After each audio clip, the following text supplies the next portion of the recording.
안녕하세요. 저는 이름은 홍경진이라고 합니다. 현재 스마트팜에서 디지털 전환에 관련된 업무를 하다가 비즈니스 전반에 대한 혁신 업무를 맡고 있습니다. 그전에는 이제 회사를 좀 많이 옮겼는데요. 이거를 다 설명하기보다는 한 20년 경력상 일반 샐러리맨으로 IT에서 그 IT 업무를 계속 진행하다가 이제 분석 업무, 그다음에 컨설팅 업무, 컨설팅도 이제 ISP, PI 이렇게 진행하다가 이제 경영진단까지 진행하고 제 개인적인 꿈인 스마트팜을 좀 실현하기 위해서 파메이트, 그다음에 플랜티팜이라고 하는 국내에서는 식물 공장 중에서는 좀 규모가 제일 큰 회사에 재직 중에 있습니다. 여러분들 저희 회사 간단히 설명드리면 제가 사실은 조만간 그만두긴 하는데요. 몸이 안 좋아서. 넷플릭스 영화 중에 고요의 바다에 저희 회사 식물 공장이 소개된 적도 있고 아마 유튜브 보시면은 저나 아니면 회사에 대해서 많은 내용들이 나와서 혹시 스마트팜에 관심 있으시면 한번 찾아보시는 것도 좋을 것 같습니다. 네. 저는 강사나 이렇게 강연을 업으로 하고는 있지 않아서 준비나 조금 발표상에 미흡한 부분들이 있더라도 양해해 주시기 바랍니다. 그리고 오늘 그 강의 주제에 대해서는 그냥 화두는 빅데이터지만 부제로 우선은 인컴플리트, 완성되지 않았다라는 부제로 좀 진행하려고 합니다. 본 강의 내용은 사실상 우리 이제 사전적이거나 교과서적인 의미보다는 제가 20년간 데이터 분석 혹은 그, 그 기업이 지금 직면하고 있는 어떤 해법에 대해서 막힌 점들에 대한 소회를 자료로 좀 만들었습니다. 예, 그렇게 유념하시고 한번 들어주시면 좋을 것 같습니다.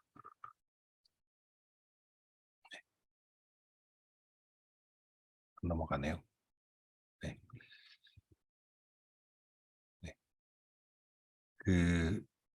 제가 이제 부제 밑에다가 잠깐 이제 시적인 표현을 썼는데요. 여기서 이제 강의를 들으신 분들은 빅데이터 혹은 인공지능, IT라는 도구를 활용해서 어떤 가치를 창출하고 그 가치를 통해서 뭐 영리뿐만이 아니라 모든 사회의 어떤 저변의 이로움을 좀 전파하려는 그런 목적이 있는 분이라고 생각을 합니다.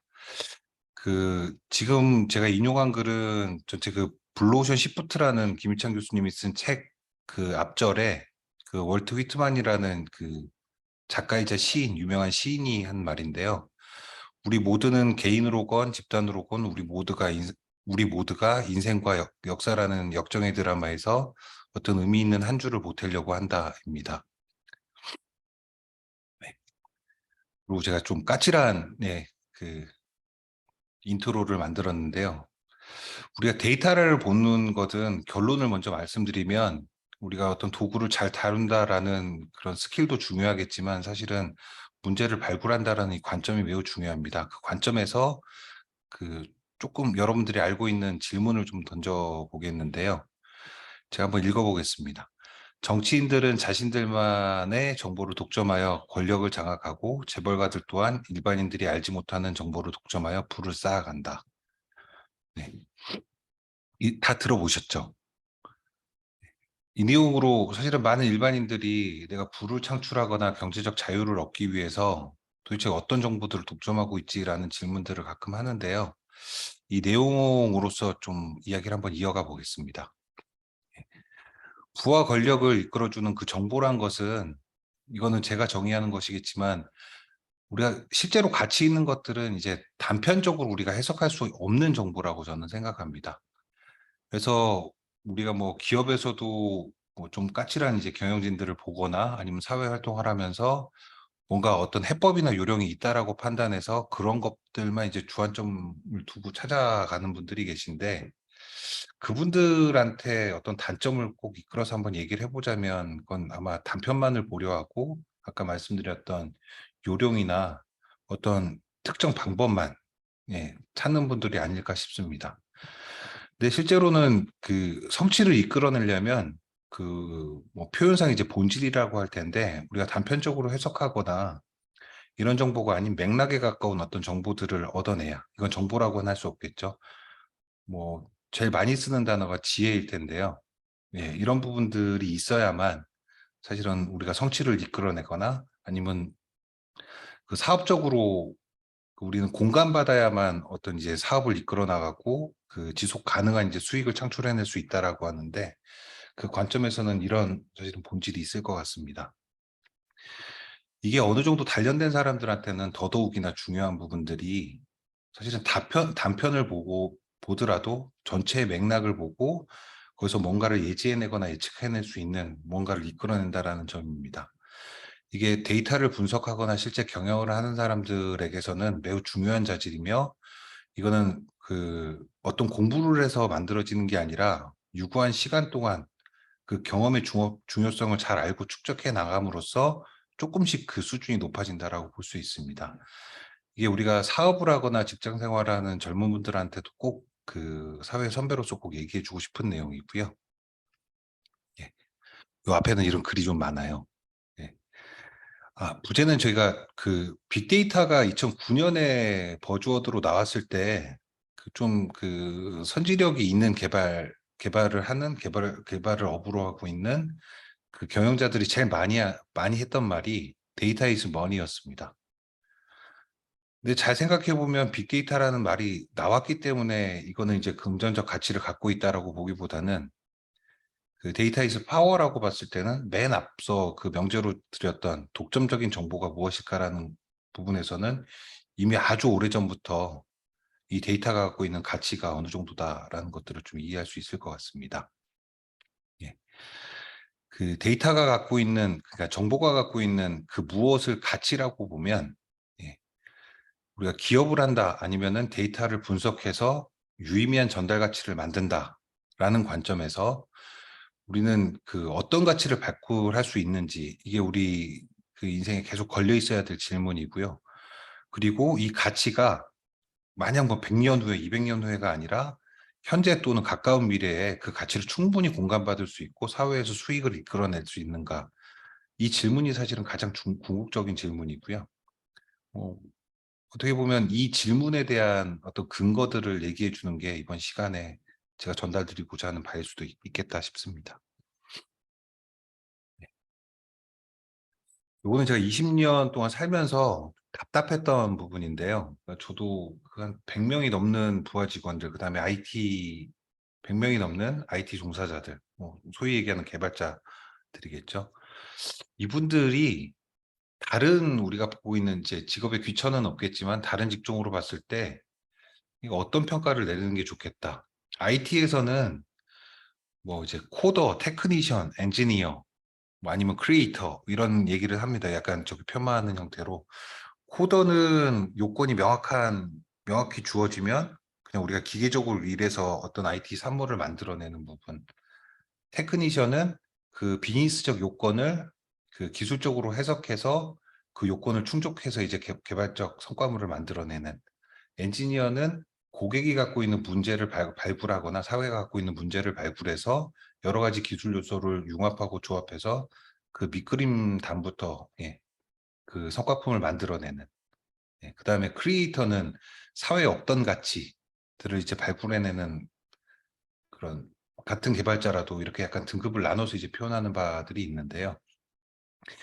데이터에서 가치를 창출해낸다라는 이 직군을 조금 더 협소적으로 본다면 청소부일 수도 있고, 청소부라고 제가 이제 비유를 한 부분들은 산재되어 있는 데이터들을 잘 정갈하게 정리한다거나 아니면은 우리가 이제 뭐 정제라는 표현을 쓰는데 유의미한 데이터들을 이렇게 분류해내거나 아니면 건축가, 그러니까 어떤 데이터 아키텍처들을 만들어서 그 아키텍처 자체가 현재뿐만 아니라 뭐 가까운 미래에 이제 지속적으로 예, 유의미한 가치를 계속 만들어낼 수 있는 뭐 통상 보면 DW를 만들어내거나 데이터 레이크나 데이터 댐, 빅데이터의 파일 시스템 위에 전처리가 되어 있는 이런 여러 가지 DB 구조를 만들어낼 수 있는 분이라고 볼 수 있습니다. 그 뒤에 뭐 그 재활용 사업자라고 하면 우리 경쟁자 내지는 일반 현재 시장에서 발굴하지 못했던 것들을 이미 있는 데이터를 통해서 예, 유의미한 가치를 창출한다라는 부분이 되고요. 좀 더 멋있는 표현으로 하자면 트레저 헌터가 될 수 있습니다.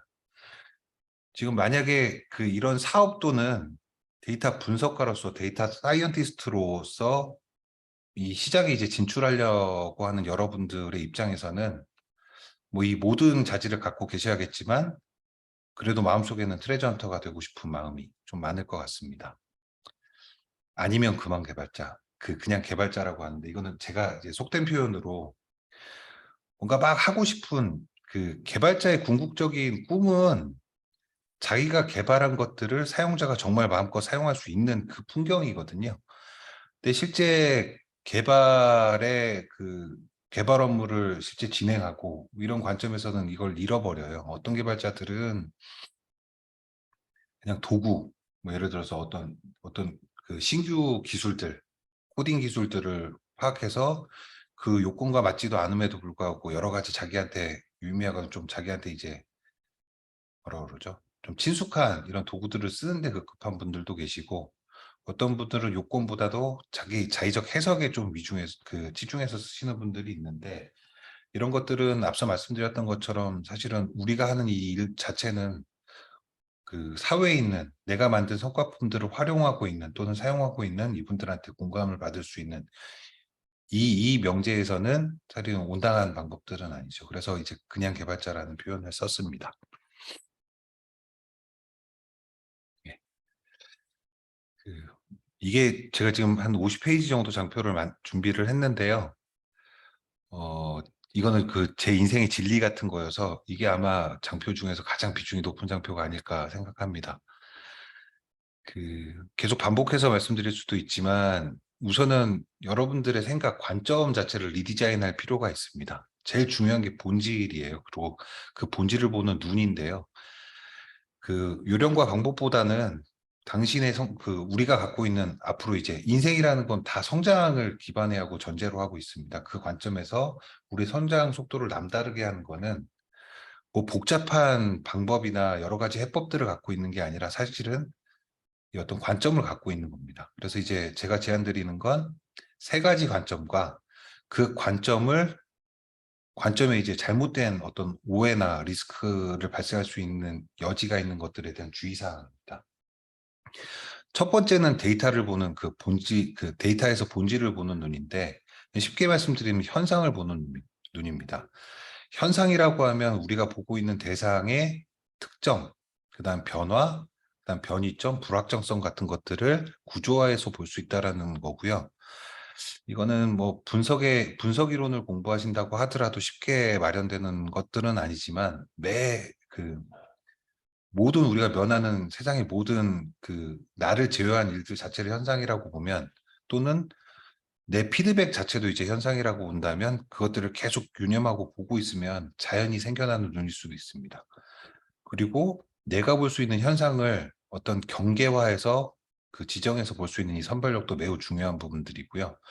이거는 저는 30대 중후반부터 좋은 멘토가 있어서 제 상사가 있어서 이런 것들을 좀 기른 눈을 단련을 했는데 저보다 한 20살 정도 더 어리신 여러분들께서는 아마 지금부터 준비하시면 4, 5년 내에 업계에 있는 그 또래 집단들이나 아니면은 그 이전부터 종사하시던 이 선배들을 좀 앞서 나갈 수 있는 좋은 무기가 되지 않을까 싶습니다. 두 번째는 그 데이터에서 본질을 보는 눈의 가장 중요한 사실은 그 기본적인 이제 마음가짐인데요. 이거는 바로 좋은 질문을 하는 겁니다. 제가 인공지능에 대해서 가끔 이제 후배들이나 그 가끔 생기는 강연에서 제일 많이 하는 내용들이 인공지능을 하기 위해서 가장 필요한 경영진이나 데이터를 다루는 사람들의 그 철학은 좋은 질문, 좋은 알고리즘, 그다음에 좋은 데이터입니다. 그중에서 가장 중요한 게 좋은 질문이고요. 그건 쉽게 우리가 어떤 데이터를 분석할 주제가 마련됐을 때 데이터를 분류하고 데이터에 분석할 수 있는 이 프로브들을 갖는다라는 측면에서 매우 중요한 결정 요소, 그다음에 범위를 한정할 수 있는 큰 영향을 주는 부분입니다.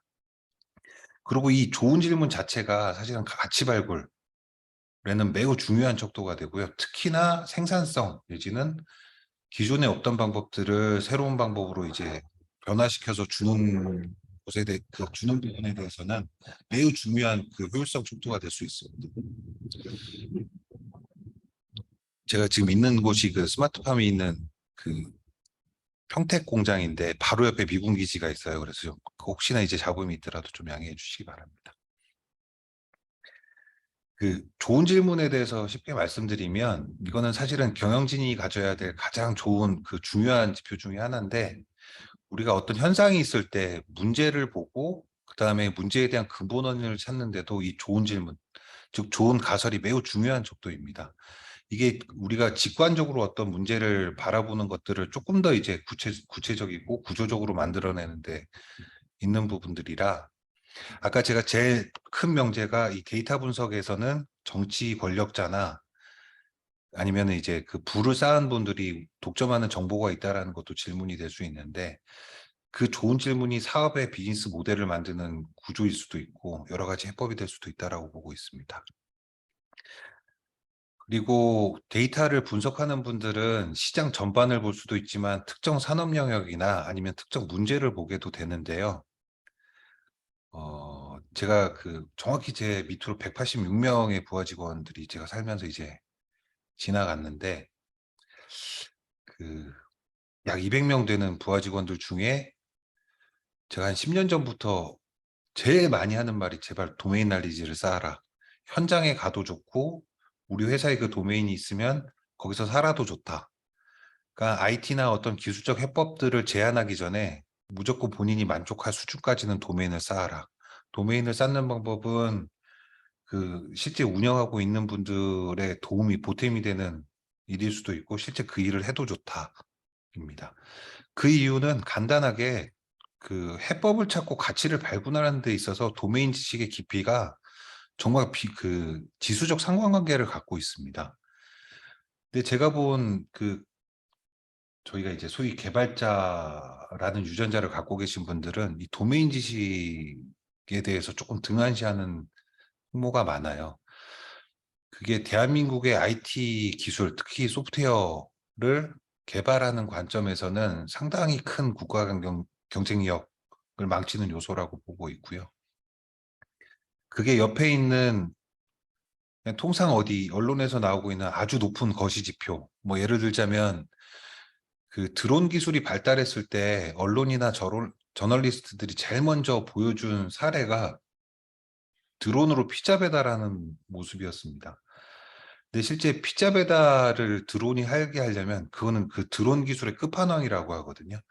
정책, 제도, 그다음에 트래픽, 그다음에 여러 가지 사실 그 일탈이 될 수 있는 데이터, 거기다가 그 저희가 뭐 SCM이라고 하는 이 물류에 관련된 여러 가지 도메인 날리지들이 없는 상태에서 드론을 날릴 수 있고 뭔가 그 자세 보정을 할 수 있고 위치를 찾아갈 수 있다.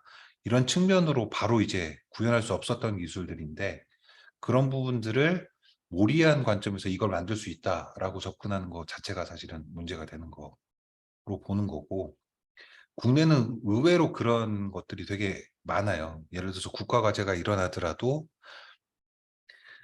이게 뭐 어떤 기술들은 10년 이상 서비스가 그 서비스로 이제 적용되려면 10년 이상의 연구가 필요함에도 불구하고 이 그 기술 트렌드 자체가 많이 변하고 있으니 이번에는 국가 과제 예산 자체를 이 기술에 써. 한 3년 후에는 또 이 기술에 써. 이런 일들이 벌어지는 것도 이런 거시지표를 무리한 관점에서 보고 조급하게 접근하는 게 아닌가 싶습니다. 그게 궁극적으로는 시장을 망치는 부분이고요. 그리고 앞서도 말씀드렸듯이 정말 중요한 가치는 한 번에 이해할 수 없습니다. 뭐 일반인들에게는 뭐 우리가 일반인들을 어떻게 정의할지 모르겠지만, 우리가 데이터를 통해서 궁극적으로 얻고자 하는 건 결국은 예지거든요. 뭐 예언자가 될 수도 있고 여러 가지 맥락이나 정황, 상관관계, 인과관계를 보고 어떻게 시장이 변할 거다, 또는 시대가 어떻게 변할 거다, 아니면 금리나 아니면 경제 상황이 어떻게 변할 거다라고 예지하는 것도 데이터 분석에선 가장 중요한 요소 중에 하나입니다. 이런 것들은 정말 간단하게 그 분석할 수 없기 때문에, 이해할 수 없기 때문에 우리가 이 데이터 분석이라는 요소 자체가 큰 업종으로 하나의 산업군으로 이렇게 정착하고 있지 않나 생각해 봅니다. 그리고 활용의 범주를 혼동한다라는 건데요. 이거는 빅데이터의 정의가 시대에 따라 좀 변한 것과도 연관이 있습니다. 가장 중요한 거는 우리가 빅데이터를 다루는 하나의 사람으로서, 데이터 사이언티스트가 되려는 사람으로서 통찰과 직관을 혼동해서는 안 되고, 그리고 경험과 이해를 혼동해서도 안 됩니다. 이거는 제가 이렇게 정의해 주는 거로 이제 사전적 의미로 보기보다는 이게 무엇이 다른지 아까 말씀드렸던 좋은 질문을 통해서 자기 안에서 갈무리하고 그 정의를 자기 안에 가치관 안에 이렇게 탑재를 해놓는 게 더 좋을 거라고 생각을 합니다. 뭐 간단하게 제 생각을 말씀드리면, 통찰은 뭐 영어로는 인사이트라고 하는데, 그 내면에 있는 것들을 보는 눈, 영어로 보면 직관은 아시겠지만 실제 눈에 보이는 것들입니다. 현상이 직관이라면 그 직관의 본질인 아까 말씀드렸던 특성이라든지 변위, 그다음에 특이점들을 볼 수 있는 게 통찰이라고 할 수 있겠죠. 그리고 경험이라는 거는 축적될 수 있는 지식이고, 이해라는 거는 사실은 가치를 전달하고 있는 용어라고 저는 해석을 하고 있는데요. 그런 부분에서 우리가 누군가를 이제 설득하거나 이 데이터의 가치를 누군가한테 전달할 때 이런 의미를 잘 혼동하지 않고 쓰면 조금 더 높은 설득력, 조금 더 이제 사업 가치, 공감할 수 있는 전달 가치들이 사회에서 인정받을 수 있는 구조라고 생각합니다. 그런 그 활용의 범주를 혼동하지 않는다라는 관점에서 빅데이터는 옛날에는 현상이었습니다. 2009년에 그 월스트리트 저널의 그 버즈워드로 지금은 워드클라우드라고 하는데, 돈을 많이 버는 그 신규 사업자들이 데이터를 활용하고 있고, 그 데이터들은 우리가 일반 경영이나 기관계에서 보는 경영 지표들이 아닌 그 스트림 데이터들을 확인하면서 미래를 일부 예측하고 마케팅에 활용한다라고 하면서, 어떤 이제 인플루언서가 쓴 말이 아니라 그냥 빅데이터라는 말을 많이 쓰는구나 라고 합니다. 그래서 그 당시에는 이제 현상이었는데 현재는 좀 다르거든요. 그런 부분들도 시간에 맞게 그 정의를 잘 이해하고 잘 갈무리하는 게 좋을 거라는 생각을 합니다. 그 얘기를 조금 그 빅데이터 정의에 대해서 좀 풀어보면, 말씀드렸던 것처럼 플랫폼이라고 하는, 그러니까 빅데이터와 같이 나왔던 게 플랫폼 컴퍼니였어요. 플랫폼 비즈니스. 그러니까 디커플링이라고 해서 기존에 있던 산업 생태계에 어떤 특수 구조를 보고 그거를 이제 완전히 그 관문을 전환하면서 돈을 버는 구조. 그걸 하기 위해서는 많은 데이터들을 활용하고, 그 싱글 호밍이라고 해서 이제 소비자들이 그 새로 만든 그 관문으로 통하게끔 이렇게 유도하는 이 관점이 같이 태동되면서 빅데이터는 용어가 됐고요. 2012년에 IBM이랑 여러 사실은 데이터를 저장하는 하드웨어 기업 쪽에서 빅데이터를 정의했습니다. 볼륨, 벨로시티, 버라이어티, 그다음 컴플렉스라고 해서 데이터량은 어마무지하게 많고 데이터의 속도는 빠르고, 이 데이터의 속도가 빠르다라고 하는 거는 정확히 그 당시에는 스트리밍 데이터, 로그 데이터를 얘기하는 거고요. 데이터의 유형은 우리가 보통 기관계 시스템에서 그 DBMS로 쌓이는 데이터가 아닌 버려지는 데이터까지 포함하고, 그다음에 우리가 인사이트를 얻지 못, 그 조금 다른 영역, 그 데이터의 경계 범위를 넓혔을 때 여러분들이 지금 알고 있는 이미지나 영상, 메타버스에서 나오는 행위 데이터들, 이런 데이터들까지 확대하겠다라는 이런 그 예측의 측면에서 버라이어티가 나왔고요. 그 컴플렉스라는 거는 데이터의 인과관계를 직접적으로 확인할 수 없다. 옛날에는 보통 컨설턴트들이 BO, BI라는 관점에서 데이터 그 경영지표나 재무지표를 보고 이 운영 데이터들을 봤다면, 이게 오히려 고객 사이드로 가거나 아니면 시장의 흐름 사이드로 가서 이 인과관계를 분석하는 데는 1차적 분석이 주요하지 않다라는 그런 예견에서 이제 컴플렉스라는 단어가 나왔습니다. 그래서 우리가 맨 처음 빅데이터 나왔을 때 그 아파치에서 이제 빅데이터 에코시스템이라고 해서 하둡이 나왔을 때도 파일 시스템 위에 이제 전처리하고 뭐 그 당시에 뭐 맵리듀스나 이런 그 어떤 에코시스템 중 하나가 사실은 유의미한 데이터를 저장하는 소, 그다음에 전처리, 크롤링 이런 구조가 나왔던 것도 이런 근간에서 이제 마련됐다라고 보시면 될 것 같습니다. 그리고 2016년부터는 오히려 이제 보는 관점이 비정형. 이거는 이제 4G, 5G가 들어오면서 뭐 아시겠지만 그 스마트폰의 활용이 극단적으로 증가한 시기예요.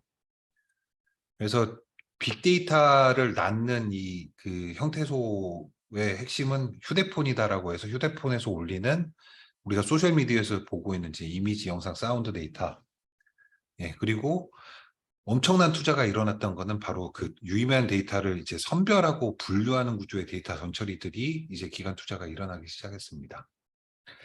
그리고 아시겠지만 이때 사실은 인공지능이라는 버즈워드가 1950년대부터 나왔음에도 불구하고 갑자기 이제 각광받고 IT 기업들 중에 차세대의 블루오션은 인공지능이다라고 해서 투자가 됐는데 그게 제가 좀 웃긴 얘기로 2020년대쯤부터는 빅데이터가 인공지능 시다바리가 되는 구조였습니다. 데이터 분석하려면 당연히 데이터 풀이 있어야 된다. 뭐 상식적인 얘기지만 근데 그걸 만들었던 견인차는 사실은 클라우드의 발달이었습니다. 그 아마존 웹클라우드가 그 아마존이나 아니면 구글 아니면 SAP 아니면 MS에서 나오는 그 퍼블릭 클라우드들의 그 캐파가 그 극단적으로 늘어나고 비용 구조가 줄어들면서 내가 지금 서버팜을 사서 이렇게 만들어야 된다라는 그 기업이 갖고 있던 장애물들이 해소되면서 우리 직원들이 빨리 뭘 해볼 수 있으면 클라우드의 파스 시스템 안에서 거기서 갖고 있는 에코시스템과 라이브러리를 잘 활용해서 이런 데이터 분석을 할 수 있어. 그리고 제 개인적으로는 그 사용의 범용성을 넓혔던 거는 그 구글 어널리틱스라고 보는데 이게 제 기준으로는 2020년대 기업의 그 유틸라이저가 굉장히 많이 일어났던 걸로 기억하고요. 그때 이제 빅데이터란 용어보다는 빅데이터라는 본질을 갖고 있음에도 불구하고 인공지능이라는 표현으로 많이 전환이 됐습니다. 네. 그리고 요즘은 정말 빅데이터는 도구가 됐습니다. 오늘 그 세션 말미에 그, 그 매플 라이브러리나 아니면은 판다라 같은 것도 우리가 파이썬에 대해서 기초 공부를 하다 보면 가장 기본적으로 들어오는 에코시스템 중에 하나인데요. 시각화를 한다거나 데이터 처리를 하는 부분에서. 그런 관점에서는 이제는 데이터 분석이라는 목적에 의해서 빅데이터라는 도구가 이제 만들어졌다입니다. 그리고 여기서 제가 질문을 드리고 싶은 게 아까 좋은 질문 때문에 사실은 그 장표 말미에 이런 질문들을 하는데요. 그 인공지능, 빅데이터, 데이터 분석이라는 거는 그 2015년에 한 2020년 되면 한 5만 명에서 10만 명 정도의 데이터 사이언티스트들이 부족할 거다라는 예견을 하고 실제로 2020년이 돼서 데이터 분석가들, 그냥 데이터 전문가들이 시장에서 이제 품귀 현상이 일어났습니다. 근데 그 미래를 좀 보면 인공지능이나 빅데이터를 활용할 사람들은 결국 누구일까? 이게 사실은 우리가 나아가는 뭐 사업 아이템이나 비즈니스 모델에도 가장 중요한 사실 질문사항이라고 보는데요. 이건 우선은 질문으로 좀 넘어가고 이 강의를 하는 동안 계속 머릿속에 한번 생각해 보시길 바랍니다. 네. 그래서 현재의 빅데이터를 다시 요약을 하자면 데이터에서 가치를 찾는 행위의 가장 기초적인 준비다. 이게 저는 옳은 정의라고 보고요. 그 가장 기본적인 것들은 퍼블릭 클라우드 인프라스트럭처를 갖고 있는데 특히 우리는 그 아시겠지만 그 클라우드를 보는 서비스 기준을 세 개로 나누면 IaaS, 파스, 사스로 나뉩니다. 사스의 기준은 많은 사업자들이 이 파스나 IaaS 기반에서 고객들, 불특정 고객들 혹은 특정 고객들이 활용할 수 있는 서비스 모델을 올리는 거라고 보면 파스는 통상 이제 클라우드 사업자들, 퍼블릭 클라우드 사업자들이 이제 제공하는 부분인데 뭐 공부하신 분들은 아시겠지만 그 많은 좀 유명 클라우드 사업자들이 내놓는 파스 서비스 안에는 우리가 보고 있는 인공지능이나 데이터 분석, 빅데이터에 관련된 여러 가지 그 어마무지한 라이브러리들을 제공하고 있습니다. 도구의 측면에서는 이걸 잘 활용할 수 있는 것만으로도 좋은 스킬이나 스펙이 될 거라고 보고요. 그리고 우리가 이해해야 될 그 속성은 우선 접근성이 싸다. 돈 없어도 접근할 수 있다. 조금은 있어야겠습니다만. 그리고 빨리 해볼 수 있다. 그리고 저한테 가장 중요한 게 그 옛날 KBS에서 시간의 축적이라는 그 다큐멘터리를 한 적이 있어요. 혹시 관심 있으신 분들은 책을 사서 보시거나 아니면은 그 유튜브에서 한번 찾아서 보시면 좋은 인사이트를 드릴 거라고 생각하는데, 한국 기업의 그 전통적인 방식은 중국은 생산기지, 미국은 우리가 그 캐치업해야 될, 패스트 트래킹 해야 될 나라, 우리는 뭐 설계하고 도와주고 뭐 이거 하면서 우리는 기술 집약형 국가가 돼야 돼. 근데 여기에 문제가 있다라고 제기하는 게 그 시간의 축적이라는 책입니다. 그 서울대 공학과학 교수 26분이 쓰신 책인데, 정말 중요한 거는 경험 지식의 축적이다. 빅데이터 관점에서 이 이지 트라이얼 앤 리핏이 사실은 정말 그 전달 가치 중에 가장 중요한, 지속 성장 가능한 그 가치를 부여하는 매우 중요한 부분인데, 지금 이 파스라는 이 사용 환경 자체가 빠른 실행과 반복을 통해서 정말 우리가 필요한, 쉽게 이해하지 못하는 가치를 발굴하는데 중요한 요소다입니다. 그리고 되게 다양한 에코시스템들이 파츠 형태로 존재를 하고 우리가 쉽게 활용할 수 있는 그 라이브러리들이 되게 많다. 이렇게 이해하시면 되고요. 그럼에도 중요한 건 좋은 데이터, 좋은 질문, 좋은 알고리즘이다. 입니다. 그래서 도구로서 인식했을 때는 여러분들 데이터 사이언티스트나 데이터 분석가로서 여러분들의 그 커리어 패스에서 중요한 건 아까 말씀드렸던 가설을 잘 설정하고 데이터를 선별하는 가치 활동에 집중하는 것들이 20년을 이 업계에서 살아온 저로서는 매우 중요한 요소고, 최대한 빨리 이 단련을 시작하는 것이 사실은 가장 큰 경쟁력이지 않을까라고 생각합니다. 그리고 아까 말씀드렸던 이 도구로서 빅데이터 에코시스템들을 본다면 초반에 독자적인 체계를 만드는 것도 좋습니다. 근데 그 관점을 좀 좁혀보면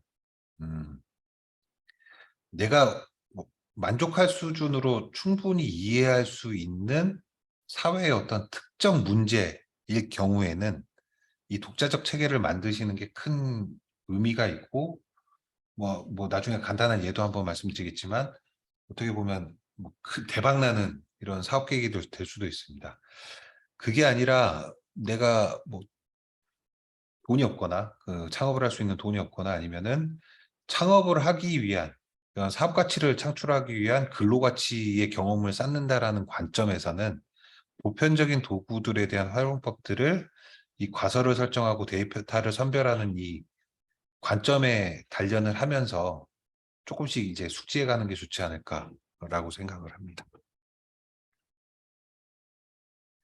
혹시 저기 진행하다가 질문 있으시면 언제든지 방해하셔도 돼요. 그 빅데이터 프로젝트, 정확히 인공지능 프로젝트, 문제 해결 프로젝트, 진단 및 개선 프로젝트를 할 때 모든 건 하여튼 중요한 그 우리가 실행 가능하거나 그 전후 공정 간의 인과관계가 잘 연결된 이런 프로세스를 만드는데요. 그러한 관점에서 보면 좀 잘된 프로젝트의 그 메인 프레임은 이렇게 구성이 되어 있습니다. 가설에 대한 모델 자체를 우선 빌드업하고, 그 다음에 그 가설에 적용되는 인과관계가 있음직한 데이터들을 준비하고, 그 다음에 데이터들을 정교화하고 수집할 체계를 만들고, 실제 간단한 가설 검증을 하고, 모델을 워킹하면서 계속 검증을 반복하면서 이제 개선을 하고, 그 다음에 릴리즈하고 비주얼라이제이션 하는. 이게 간단한 것 같지만 이 공정을 잘 지키는 프로젝트도 저는 많이는 못 봤고요. 특히나 이 반복된 이 가설 검증이 반복되면서 주요 데이터에 대한 가치를 이제 발굴하는 이 과정이 국내 글로벌 프로젝트에서도 사실은 이런 것들이 잘 일어나진 않았습니다. 여러분들이 아시는 이제 프로젝트, 그다음에 소프트웨어 개발 방법론 중에 애자일 방법론이라는 것들도 여러분들 들어보셨을 텐데요. 뭐 예를 들어서 스크럼, 이게 우리가 깍지를 끼거나 팔짱을 낀다, 그 럭비에서 쓰던 스크럼 방법론 같은 경우에도 그 기법서는 이렇게 나와요. PM은 전체 프로젝트의 성과 목표와 단계별 목표, 그다음에 인과관계를 다 포함해서 PM이 엄청 뭐 마이티하게 다 알고 이 사람들을 이 프로젝트를 다 쪼개서 진행한다. 말은 쉬운데 그 인과관계를 한 사람이 볼 수는 없어요. 그래서 피어 리뷰도 하고 여러 가지를 하는데 그 관점에 이 그 정당한 프로세스들을 인지하는 사람들이 사실은 공유가 돼야 이런 것들이 가능합니다. 특히나 대한민국 인공지능 프로젝트 그게 플랫폼을 만들든 아니면 뭐 시스템을 만들든 간에 제가 2018년도부터 21년까지 했던 프로젝트를 좀 분석해 보면 대부분의 프로젝트는 데이터 오너테이션 과정에 프로젝트 재원의 80%를 소요하고 대부분의 기간은 소요합니다. 그냥 그것만 봐도 사실은 실패 가능성이 굉장히 높더라고요. 특히나 그 좀 우리나라는 이제 그 허풍이 강해서인지 아니면 평가할 때 마치 그 저 상위 지표에 있는 어떤 문제를 해결해 줄 것처럼 이게 영업 쪽에서 제안을 하기 때문에 그런 거를 이제 단적인 프로젝트로 다 만들어낸다라는 오해를 해요. 그러면 당연히 데이터 선정도 무분별해지고 정교화의 완성도도 떨어집니다. 그렇게 어노테이션 된 거는 사실은 예를 들어서 뭐 태깅을 한다 그러면 이미지에 난 고양이다. 고양이가 오른팔을 올렸다. 어노테이션 할 수 있는 것도 굉장히 많은데 이런 부분에 대한 이 모델에 대한 디벨롭먼트도 잘 안 돼 있는 상황에서 가설 검증할 수 있는 시간적 여유나 재원적 여유가 없는 상황에서 사실은 프로젝트 성과는 절대 공유받을 수 없는, 공감받을 수 없는 게 되는 거죠. 그래서 정작 중요한 건 가설과 이제 가설에 대한 검증 활동인데 이 시간을 부여받는 것들은 거의 없다. 이게 사실은 이 지금 대한민국에서 일어난 잘된 프로젝트로 물론 많겠지만 대부분의 프로젝트가 좀 잘 안 됐다라고 생각하는 이제 좀 나쁜 평가 중에 하나입니다. 그렇게 나온 출력은 뭐 인공지능 프로젝트의 뭐 여러 가지 지도학습을 보면은 아시겠지만 정확도가 얼마다라고 하는데 그 정확도가 뭐 예를 들어서 90%인데 그 케이스는 이 90%라는 거는 경영진 또는 사용자가 안정적으로 신뢰할 수 있는가? 뭐 이런 질문은 던지지 않더라고요. 그래서 결국은 사장됩니다. 앞서 장표에서 말씀드렸던 것처럼 이 거시지표를 갖고 섣부르게 달려들면 결국은 소비자의 인식 저하가 일어나고 관련에 대한 수요가 축소되면서 시장이 점점 줄어드는 이런 상황이 발생하고요. 이걸 아까 말씀드렸던 좋은 데이터, 좋은 질문, 좋은 알고리즘 관점에서는 도대체 어떤 것들이 전달 가치가 있고 어떤 것들이 인사이트가 있는지 우리가 좀 되묻고 볼 수 있습니다. 그래서 빅데이터는 반석이 매우 단단하지 않으면 안 된다. 이게 꼭 드리고 싶은 말씀이고 그래서 조금 돌아가거나 초반에 조금 왜 이렇게 빨리 안 해라는 핀잔을 듣는다 하더라도 이 반석을 잘 만들지 않으면 결국 어떤 분석 레벨이든 어떤 예측이든 아니면 어떤 정제든 잘 활용될 수 없다. 이 시행착오는 시장의 축소로 인해서 오히려 기회를 막는 환경이 된다. 이렇게 조금 이거는 좀 저희가 강하게 강조드리고 싶은 바입니다. 네.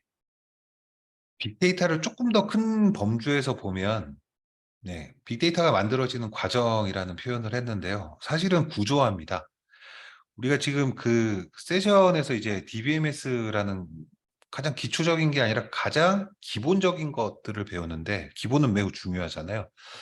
많은 마켓 현상 중에서 우리가 선별해야 될 데이터, 이력, 그다음에 사이트, 포인트 여기에 대해서 우리가 선별한 트리거드 된 크롤링 데이터를 우리가 원하는 컨디션 셋에서 만들어내고 그 유형은 아까 말씀드렸던 그 버라이어티 관점에서 로우 데이터일 수도 있고 1차 처리된 데이터일 수도 있고 가공된 리파이닝 데이터일 수도 있고 아니면 러닝된 지표 데이터 또는 트렌드 데이터일 수도 있습니다.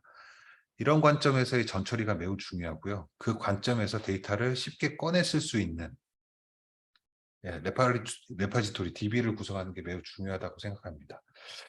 그 한국에서는 제가 좋은 선지자들, 데이터를 분석하는 좋은 선지자들을 만나보지 못해서 그런지도 모르지만 데이터 웨어하우스, 데이터 레이크, 데이터 댐 굳이 하나만 써도 되는데 이런 여러 가지 용어를 쓰거든요. 근데 이게 제가 정의하고 이제 공감받은 부분, 데이터 웨어하우스는 어노테이션 데이터셋, 우리가 직접적 분석을 하기 위한 데이터를 쉽게 꺼내 쓰는 웨어하우스가 창고여서 바로 출하할 수 있는 출하 대기 상태의 데이터, 분석 대기 상태의 데이터를 데이터 레이크라고, 데이터 웨어하우스라고 보고요. 그래서 DW라고 하는 것들이 사실은 우리가 빅데이터가 없을 때도 이 좀 DB에서 BI라고 하는 비즈니스 인텔리전스를 위해서 분석하는 데이터에서 쓰였다라고 보면, 데이터 레이크는 그 안에 물고기가 살든 무엇이 살든 빅데이터를 저는 통칭하는 게 데이터 레이크, 빅데이터의 저장소 자체를. 그리고 댐은 우리가 방류를 하잖아요. 담수량도 많지만 방류를 해서 이건 스트리밍 데이터 또는 흐르는 데이터로, 저는 인공지능에서 LSTM 같은 이제 웨이트를 어떻게 두느냐랑도 이제 결부를 하는데, 그런 용도적 관점에서도 좀 차이가 있지 않을까라고 좀 정의를 해봤습니다. 그리고 아까 말씀드렸던 가설 검증에 대해서 반복된 이제 진행을 해야 되는데, 이때 중요한 것은 단편적인 프로젝트로 데이터에서 가치를 얻는 것이 어디까지 가능할까가 데이터 분석가가 초기 분석을 할 때 해야 될 질문이라고 생각합니다. 이건 왜냐하면 프로젝트를 한다라고 하면 결국은 프로젝트 중간이든 아니면 단기적 프로젝트에서 어떤 성과, 이게 경영진이나 아니면 우리 소비자한테 인정받을 어떤 효과나 성과가 나와야 되는데, 여기에 매몰될 가능성이 굉장히 많습니다. 예를 들어서 우리가 단순히 데이터의 정적 분석만 하더라도 그 단편적인 인과관계를 갖고 유의미한 정보를 끄집어낼 수도 있지만, 이 계속 재귀 실행을 해가면서 반복된 데이터에서 데이터의 인과관계, 특히나 잘 안 보이는 동적 분석에서의 데이터의 인과관계를 찾을 때는 우리가 기대한 결과를 찾았다고 하더라도 반복을 해야 될 가치가 있다라는 측면입니다. 그게 앞서 말씀드린 애자일 방법론이 데이터 분석에서 가장 필요한 요소이고, 그래서 그 프로젝트의 절차나 아니면 애자일 방법론들이 갖고 있는 의미를 잘 되새길 필요가 있다라는 내용 중에 하나고요. 본질은 다시 이제 이론의 가장 기초적인 명제로 들어온다면, 애니띵에서 데이터 사이언스를 통해서 각 공정, 각 과정, 각 반복된 구간 내에서 의미 있는 무언가를 찾아낸다. 이 관점은 계속 있지 않은 이 초심의 영역에서 필요하다라고 생각을 합니다.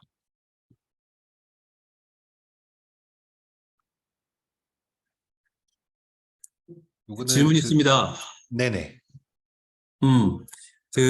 저기 바로 직전 장표에서요. 네. 보면 내용상 이제 지속 가능한 환경을 만들고 애자일하게 가치를 높이는 것이 데이터를 분석하는 측면에서 가장 중요한 본질이다라고 얘기를 하잖아요. 네네. 네, 그렇다면 여기서 지속 가능한 환경의 구성 요소들에는 어떤 것들이 있고, 그러면 그러한 지속 가능한 환경을 만들기 위해서는 어떻게 해야 되는지가 좀 궁금하고요. 그 다음에 두 번째 질문은 애자일하게 가치를 높인다는 것을 좀 더 구체적으로 설명해 주시면 더 좋을 것 같습니다. 네, 알겠습니다. 지속 가능한 환경은 단적으로는 지속적인 분석이 가능한 시스템이 되겠죠. 또는 기업의 입장에서는 편제가 될 수도 있고요. 그러니까 조직 구성. 그러니까 분석의 가치가 지속적이다라는 측면으로 봤을 때 지속 가능한 건 아까 앞장표에서 보여드렸던 이 가설이라는 게 프로젝트 하나에서 하나를 만들 수 있다라고 하면 이걸 계속 만들어야 되잖아요. 데이터가 진짜 멀티 인풋에 멀티 아웃풋을 가져갈 수 있는, 아니면은 퍼스트 인풋에 퍼스트 아웃을 가져갈 수 있다라고 보더라도 그러니까 시장의 격변에 따라서 문제가 계속 발굴이 되고 계속 일어나는 현상들이 일어나는데, 그거를 데이터 분석 관점에서 나오는 현상들을 계속 가설 모델을 빌드업하고 다시 데이터를 재구성하고 구조화하고 다시 가설 검증을 하고 검토를 하고 이제 어댑션하는 이 과정들이 선순환 구조로 일어나야 되는, 그건 시스템 구조일 수도 있고 아니면 역할일 수도 있고 아니면 조직 구성이 될 수도 있는 거죠. 이걸 포괄해서 저는 그냥 분석의 지속 가능한 환경이라고 말씀을 드렸던 거고요. 그러니까 그 질문을 누가 하냐에 따라서 지속 가능한 환경이 달라질 수 있습니다. 예를 들어서 뭐 회사에 저같이 뭐 과거에 저같이 그 디지털 혁신 본부를 하고 있다라고 하면 스마트팜의 디지털 혁신을 하고 있다라고 하면 우리가 수집되는 데이터를 어떻게 구성할 거냐. 구체적으로는 데이터 크롤링을 어떤 셋업으로 할 것이냐. 그리고 어떤 그 수집 요소를 가져갈 것이냐. 그다음에 이게 어떤 데이터셋으로 운영될 것이냐. 아니면 이 데이터셋을 여러 가지 그 전처리 구조에 맞춰서 어떻게 용이하게 만들어낼 것이냐. 가설을 어떻게 하면 이지하게 실현하고 검증해낼 것이냐. 여러 가지 요건에 따라서 지속 가능한 환경은 좀 달라질 수 있죠. 이거는 저기 시스템 환경적으로 말씀드린 거고, 기업 경영의 관점에서는 그걸 쭉 이어갈 수 있는 조직 구성일 수도 있고, 그러니까 잡 디스크립션일 수도 있고, 역할 분장이 될 수도 있다라고 보고 있습니다. 아니면 공공에서 본다면 공공 데이터 또는 기업의 데이터를 머지해서 어떻게 하면 그 시장과 기업 경영의 그 상관관계들을 지속적으로 그 변화에 따라서 분석해낼 것이냐. 이게 지속 가능한 환경이 될 수도 있어서 답이 됐을 줄 모르겠지만 상당히 포괄적인 부분이고 각각은 그 질문에 따라 해법이 다를 수 있다라는 부분이고요. 아까 단편적 프로젝트가 그 지표나 이 가설을 어떻게 거시 지표로 세우냐에 따라서 시장이 지금 멈추거나 이제 축소될 가능성이 많다라는 관점에서 질문 자체를 짧게 하면서 그 이 질문의 수준도 높이고 그다음에 분석의 역량이나 케이퍼빌리티도 높이는 부분에서는 스몰 트라이얼, 스몰 석세스, 스몰 페일, 패스트 페일, 패스트 석세스 이 과정들이 사실은 데이터를 분석하는 프로세스 안에 좀 내재화돼야 된다라는 측면이 애자일하게 가치를 높이는 관점이라고 좀 표현을 한 내용입니다. 답변이 됐을까요? 네, 답변 감사합니다. 네네.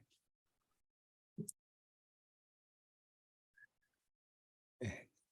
이거는 제 개인적으로 좀 재편을 해봤는데요. 아까 말씀드렸듯이 좋은 질문은 결국 좋은 가설이에요.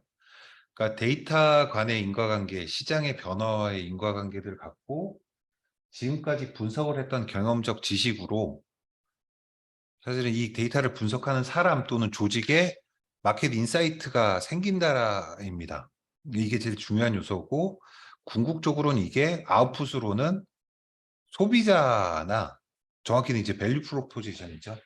소비자한테 전달 가능한 공감받을 수 있는 인사이트로 변해서 나가야 되는 거죠. 근거와 함께. 그때 자원 활용할 수 있거나 구조화할 수 있는 스킬이 필요하고 그리고 리스폰스 펑션, 그러니까 저희가 공학에서 이제 응답 함수라고 하는데 그건 아까 보였던 프로세스를 한 번 더 이제 조금 더 구체화한 내용들이고요. 거기에 데이터를 핸들링할 수 있는 스킬셋이 들어간다. 그래서 그 가운데 있는 리스폰스 펑션을 기준으로 자원 활용을 할 수 있는 선별안, 그다음에 마켓을 보고 있는 도메인 날리지 플러스 마켓 인사이트, 그리고 이것들을 데이터 분석 과정에서 일어난 것들을 다시 설득 가능한 논리인, 예, 이거 비즈니스 용어라고 하죠. 이런 이제 마켓 그 밸류 프로포지션 이렇게 네 가지 요소로 나눌 수 있고 거기서 실제로 스킬이라고 하는 거는 데이터 핸들링, 통계하거나 여러 가지 분석 기법을 쓰거나 예측하거나 발견하는 이 기술들의 관점들이 스킬화돼서 요구된다라고 볼 수 있습니다. 그래서 기업인의 관점이나 개발자 관점에서 또는 데이터 사이언티스트 관점에서 그 여러분들이 성장함에 있어서 어떤 것들을 단련하고 어떤 것들의 지식과 지혜를 쌓는 게 주요할까? 어떤 것에 비중을 둘까? 이런 질문들을 좀 하시는 게 좋을 것 같고 결국은 이 바이어스, 리스퍼스 펑션, 그 다음에 아웃풋들의 경험들이 이 인풋에 들어오는 개념이거든요. 그래서 저는 이걸 지성이라고 표현했어요. 결국은 데이터 사이언티스트가 가져야 될 건 물론 그 지혜를 전달하는 걸 지혜라고 보면 결국 지성이 아닐까라고 생각합니다. 나머지는 뭐 제가 저희 부하 직원들한테 얘기하는 게 부하 직원이라는 표현보다는 이제 동료들한테 얘기하는 게 저 프로세스나 도구는 시간을 잘 할애해서 유튜브를 찾아보던 책을 보면 금방 습득할 수 있다. 하지만 보는 눈은 모른다. 지금 직관적인 그 현상을 보면서 그 가설을 세워내지 못한다면 또는 너무 직관적인 가설만 세워놓는다면 결국 그 가치는 시장에서 인정받지 못하거나 아니면 상사인 경영진한테 인정받지 못한다. 그 관점을 어떻게 디자인할지는 사실은 교재라는 게 아예 없다, 이 세상에. 있습니다. 인문학이 바로 그 교재고요. 네. 그리고 이 데이터 프로젝트에 들어오셨다면 그 중요한 부분이 이 가설이라는 것들을 전제해서 데이터 모델을 어떻게 구성하고 중요한 건 어떻게 구조화할 것인가입니다. 이게 다음 세션에서 그 제가 아닌 다른 이제 튜터분께서 이제 그 데이터베이스에 대해서 강론을 얘기해 주실 텐데 그런 부분도 이제 구조화, 스트럭처, 리스트럭처링의 관점에서 보시는 게 상당히 좋을 것 같고요. 그리고 빅데이터는 아까 말씀드렸던 것처럼 우리가 기관계나 이미 수집이 용이한 데이터도 있겠지만 비정형 데이터들 중에 우리 가설 중에는 이런 인과관계가 있음직하다라는 측면에서 아직 수집되지 않는 데이터 또는 식별되지 않은 데이터가 있을 수도 있습니다. 그 관점에서는 만약에 식별되지 않은 데이터가 있다면 어떻게 취급할 거냐. 요즘 제일 많이 얘기되는 게 IoT 같은 거죠. 근데 뭐 예를 들어서 비헤이비어 데이터를 행위 데이터, 행위 패턴 데이터를 보고 싶다. 이런 것들도 사실은 개념 설계 구상의 영역에서 매우 필요한 영역입니다. 그리고 가장 중요한 그 인사이트 영역은 바로 이제 데이터로 증명하게 될 상관관계입니다. 인과관계. 이거는 그 세션 두 번째에서 왜 통계 분석이 빅데이터나 여러 가지 분석 기법이 있음에도 불구하고 왜 그토록 중요한지, 그게 가장 기본 중에 기본이 되는지 그런 관점에서도 조금 더 설명을 드리겠습니다.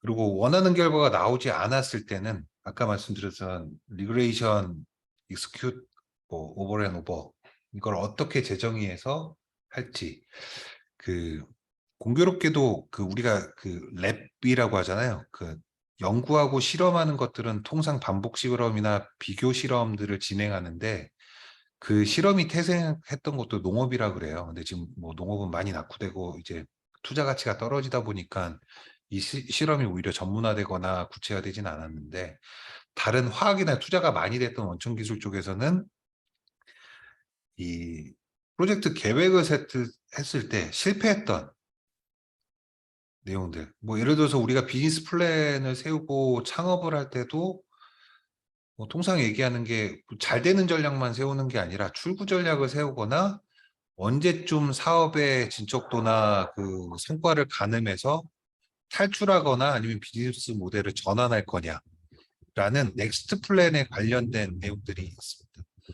그러니까 이런 부분들은 사실은 초기 계획 단계에서도 일어나야 되는 부분들인데 이런 부분들은 뭐 제가 봤을 때 많이 일어나진 않고요. 그리고 그 특히나 이제 그거를 이제 그 성능의 관점으로 보면 아니면은 그 용어가 좀 그 퍼포먼스 관점에서 보면 이게 속도냐 아니면 퀄리티냐 이거에 어느 것에 중점을 두고 구현할 것이냐가 지금 딱 연관은 안 돼 보이시지만 저 네 가지 질문에 좀 중요한 그 귀속 요소입니다. 왜냐하면 이거는 사실은 우리가 갖고 있는 한계 그 데이터 사이언티스트들이 현 시점에 갖고 있는 지식의 한계 또는 활용 도구의 한계, 역량의 한계와 결부되어 있는 부분이기 때문이고요. 난리 났네. 네. 어, 그런 관점에서 범주와 한계를 잘 규명하는 그 관점으로 네 개의 질문에 해답을 하고 비즈니스 설계하는 게 좋을 거라고 생각합니다. 네, 이게 다른 표현으로는 방법과 접근법을 구상하는 단계에서 프로젝트 설계이고 이게 이제 빅데이터를 시작하는데 매우 중요한 분기점이다라고 얘기할 수 있는 거죠.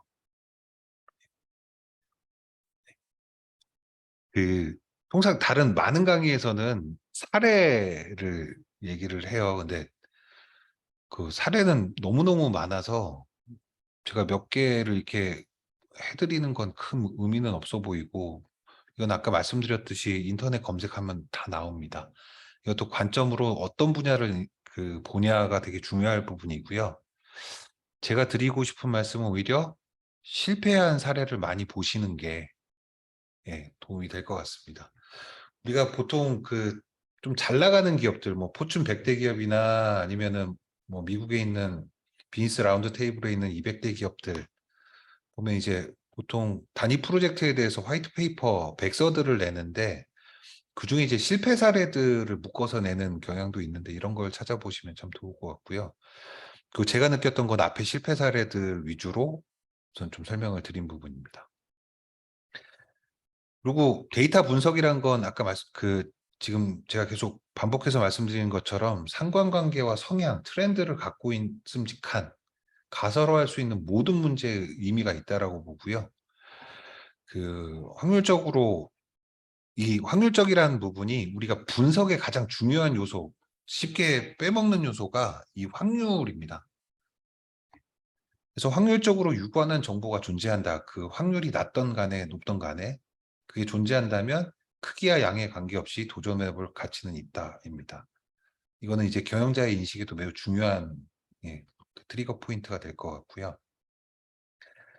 여러분들이 저보다 이제 훨씬 젊은 세대시니까 아시겠지만 개인의 어떤 애티튜드나 아니면 뭐 외모 여러 가지 측면에서 대인적 관점에서 이성에게 인기가 없는 이유가 뭘까? 만약 이런 질문이 생겼다면 뭐 쉽게 SNS 피드백만을 갖고 우리는 분류를 할 수 있어.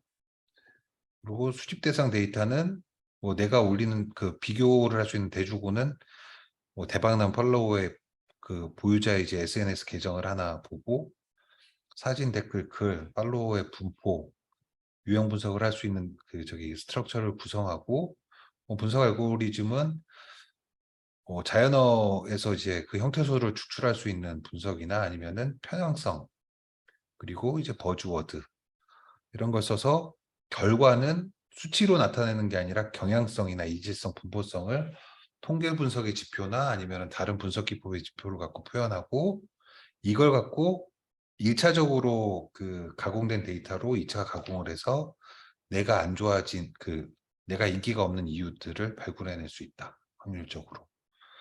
이거는 제가 금방 한번 만들어 본 거고요. 그러니까 이런 질문들로서 충분히 이제 인과관계와 성향이 있다라고 판단되는 모든 부분에 확률적으로 우리가 수용 가능하다라는 판단에서 그 문제를 발굴하고 활용하는 데 어떤 유의미한 가치를 가늠해 볼 수 있다라고 볼 수 있습니다.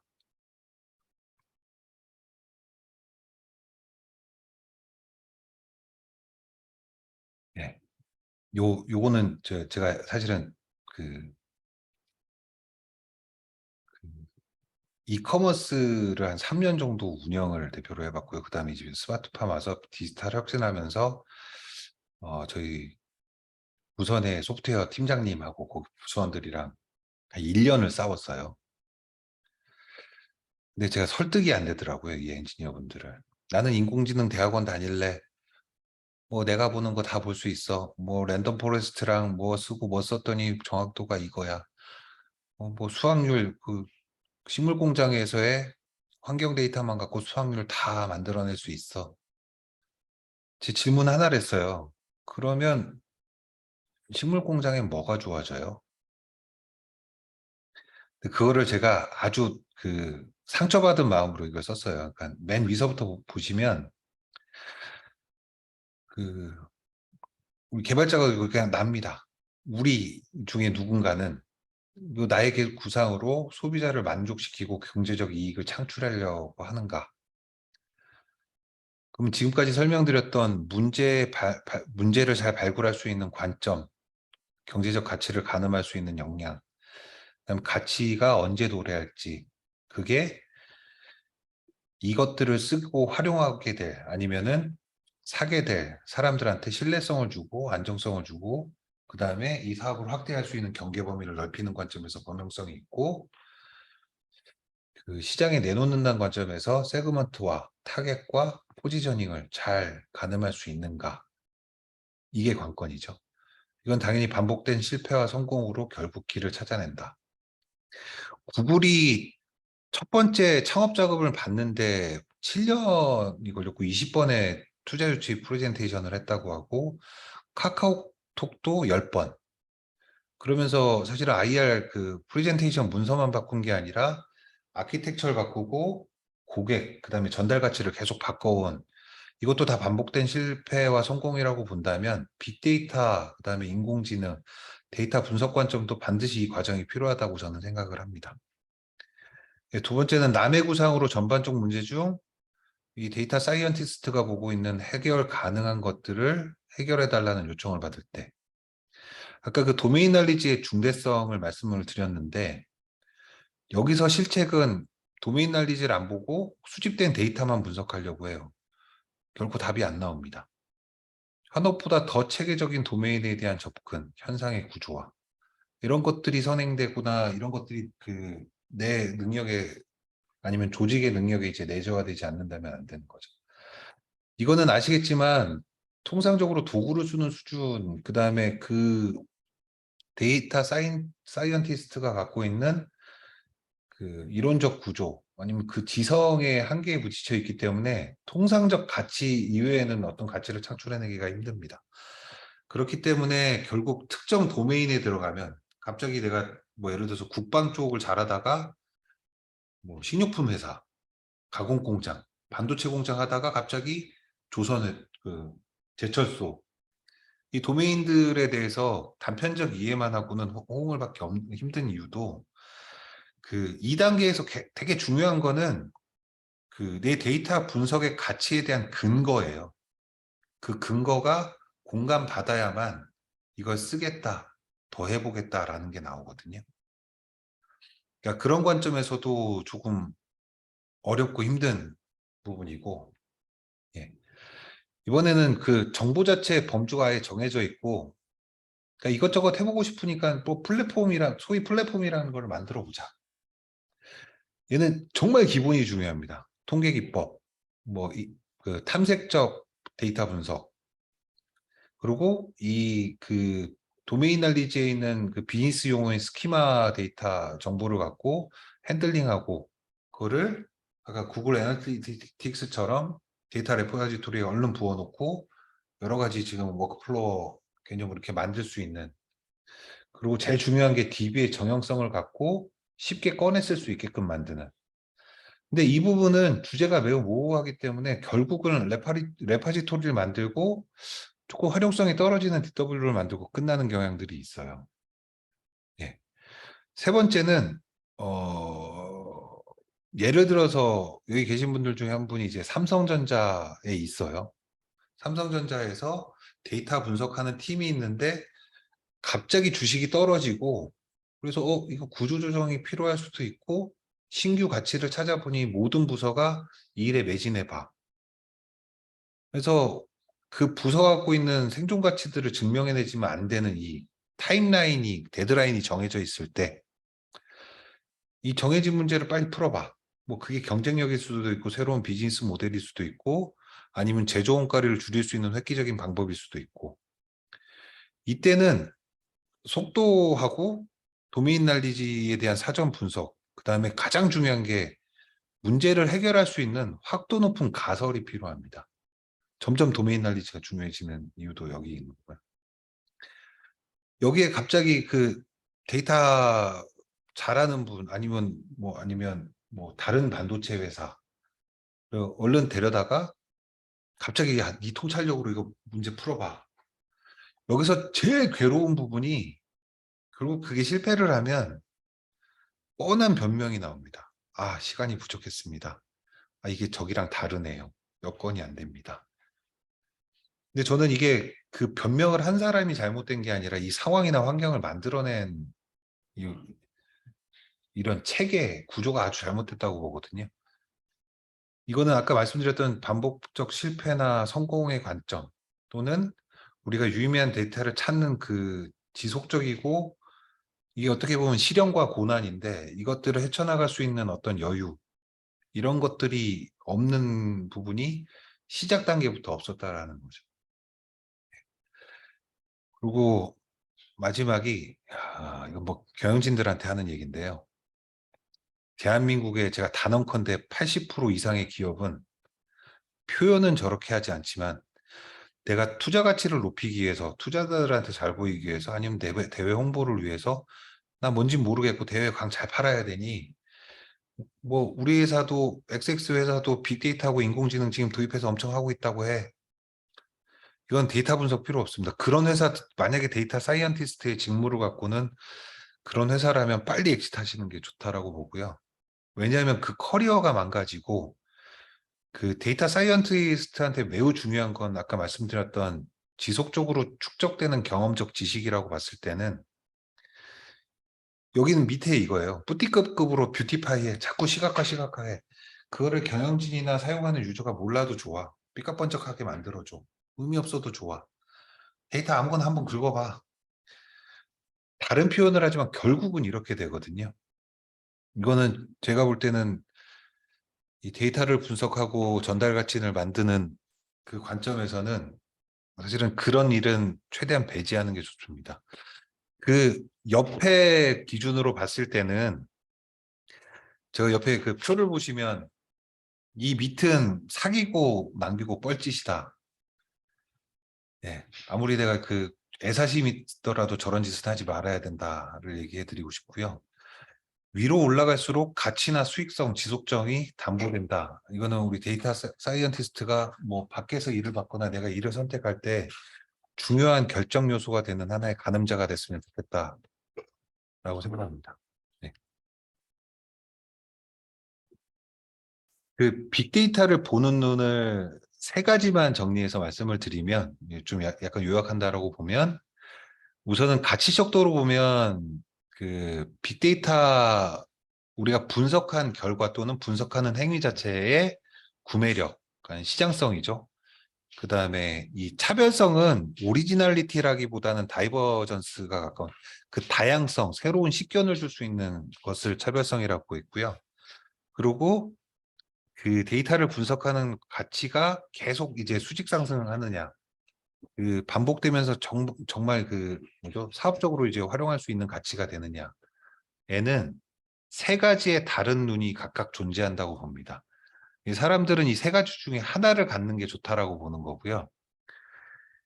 가령 이제 비즈니스라는 관점에서 현상을 보는 눈은 경제적 효과나 낭비의 개선, 사회적 비용 개선을 한다라는 관점에서 보면, 그 여러분들 아시겠지만 캡차 아시죠? 그 우리가 어딘가에 로그인할 때 기계가 아닌 걸로 막 이상한 그 잘 안 보이는 숫자 나와서 사람이 키인하거나, 이걸 캡차라고 하는데, 이게 미국에 있는 존 론이라는 사람이 그 이런 관점, 현상을 보고 개선하겠다라는 관점에서 사업화 모델을 정했습니다. 그리고 요거 그 이제 유명해지고 라이센스를 받기 시작하니까 몇 년 전에 이제 리캡차라고 해서 이 캡차에 들어가는 이미지 데이터들을 생성하는 데 들어가는 것들을 자동 생성하게끔 만들면서 그 2020년, 21년 기준으로 10억 불 정도의 절감 효과를 냈는데, 거기에 1년 앉아서 1억 불 이상의 로열티를 받고 있습니다. 예, 이렇게 이거는 약간 비즈니스나 시장의 트렌드를 보고 어떤 사회적 가치를 발현하고 사회적 비용을 개선하느냐, 좀 거시적 범주의 어떤, 아까 말씀드렸듯이 우리가 아예 독창적인 체계를 만들 때는 특정 문제를 발굴해내는 관점에서는 유의미할 수 있다라고 말씀드렸는데, 이게 이런 눈이라고 보면 되고요. 그 성장과 함께 분석의 내 인사이트를 높인다라는 관점에서는 데이터를 보는 눈, 데이터의 재사용, 그다음에 보유한 데이터의 가치를 계속 재조명할 수 있는 이런 가치를 바라보는 눈이 되게 중요하다고 생각합니다. 그래서 언젠가는 우리가 생각하는 대부분의 그 정보들을 그 디지털 정보로 전환하고 그걸 분석할 수 있는 부분이고, 현재 여러분들이 이해할 수 있는 영역은 SNS나 구매 정보, 그다음에 지역 정보, 뭐 어떤 것이든 지금 굉장히 그 한 20년 전, 10년 전에 우리가 보던 그 경영 데이터나 아니면은 정형화된 데이터에 대해서는 범주가 확대돼 갖고, 이게 뭐 네 가지로만 뭐 세네 가지로만 말씀드렸다고 하더라도 여기서도 굉장히 많은 차별성을 갖고 많은 비즈니스 모델들이 창출되고 있고, 뭐 미국의 뭐 아시겠지만 메가데이터 같은 경우에는 그냥 가공 데이터도 그냥 사고 있습니다. 우리가 이게 쓰레기인지 뭔지 모르는 기업이 갖고 있는 데이터도 금전적인 가치를 매겨서 구매하고 이제 거래하는 시장도 수년 전부터 일어나고 있습니다. 그리고 사실 이거를 체계적 관점으로 보는 눈으로 보면 판을 확대하는 원천 기술의 관점으로 보는 이제 엔지니어적 관점이라고도 볼 수 있는데, 그 정보를 수집하는 곳, 처리하는 곳, 저장, 정제, 압축, 복조, 그다음에 복제 방지라는 기술 중에서도 이제 원천 기술에서는 이 사회적 활용 가치, 그다음에 유저, 아까 STP 전략 이런 관점에서도 기술 개발을 할 수 있는 여지들이 많이 있고요. 최소한 빅데이터, 인공지능, 데이터 사이언스 관점에서는 이 세 가지 중에 하나의 관점으로 스페시픽하게 접근하는 게 어떤가입니다. 예. 데이터 사이언스 하면은 여러 가지 스킬셋들은 우리가 뭐 구글 이미지 검색이나 검색하면 많이 나오는데요. 저나 아니면 몇몇 이제 인플루언서들이 정의하는 건 그 데이터에 대한 과학적 접근과 엔지니어링적인 공학적 접근입니다. 그리고 과학적 접근은 뭐고 공학적 접근은 뭐냐? 이거는 복잡하게 쓰면 어려우실 것 같아서 간단하게 썼는데요. 과학이라는 거는 결국은 어떤 현상의 인과관계를 식별한다라는 개념이고, 공학적 접근은 응답 함수라서 그 입력과 바이어스를 통제해서 기대하는 결과를 얻는 기준입니다. 그래서 이게 좀 달라요. 그 활용하는 접근이냐, 아니면은 그 증명해내는 접근이냐가 다른 거고, 이 두 개가 합쳐져서 데이터 사이언티스트가 됩니다. 예. 그걸 이제 스킬로 보면 데이터 어널리시스트하고 데이터 사이언티스트가 뭐가 다르냐. 어널리시스트는 인과관계를 그 데이터를 식별하는 관점, 데이터 엔지니어링은 공학적으로 데이터를 구조하는 관점이라면 이 두 가지 스킬을 다 갖고 있는 거고요. 결국은 아까 말씀드렸듯이 빅데이터나 인공지능, 뭐 데이터 분석을 하는 건 궁극적으로는 예지를 하겠다 쪽이거든요. 그 스킬이 아주 높아졌을 때, 인사이트가 높아졌을 때. 그리고 프리딕티브, 이걸 영어로 하면 프리딕티브 하냐 프리벤티브 하냐인데, 이걸 하게끔 하는 통찰력이 사실 우리가 데이터 사이언스를 통해서 얻을 수 있는 가장 중요한 가치. 그래서 이렇게만 보면 CIO, 우리가 그러니까 C레벨이라고 해서 뭐 CEO, CIO, CFO, CMO, CSO, COO 뭐 이렇게 있는데요. 거기서 Chief of Information Officer의 그 직무와 좀 비슷해 보입니다. 근데 더 웃긴 거는 여기 보시면은 데이터 사이언티스트 스킬에서 뭐 파이썬, 팀워크, 데이터 그 비주얼라이제이션, 엑셀, 그다음 비즈니스 서베이, 뭐 커뮤니케이션, 그다음에 그 자연어, 머신러닝, SQL, 소셜 미디어 마이닝, 뭐 하이 레벨 매스, 어드밴스드 스태티스틱 뭐 이런 게 나오는데, 이 인터넷 제가 찾아서 그냥 붙인 건데요. 이 옆에 보시면 질문했습니다. 네네.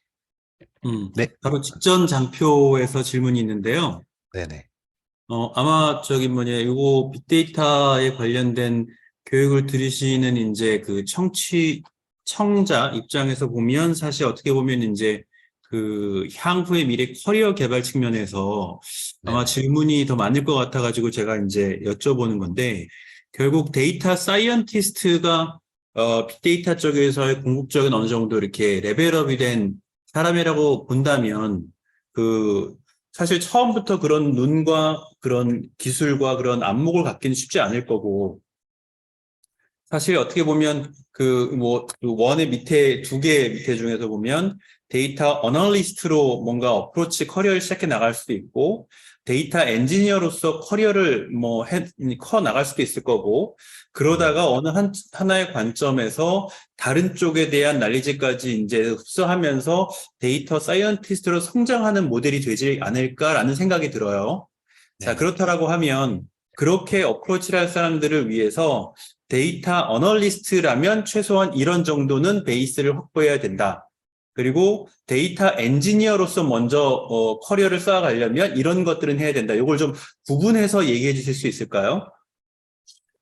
어, 그, 솔직히 말씀드려도 될까요? 네. 잘 모르겠습니다.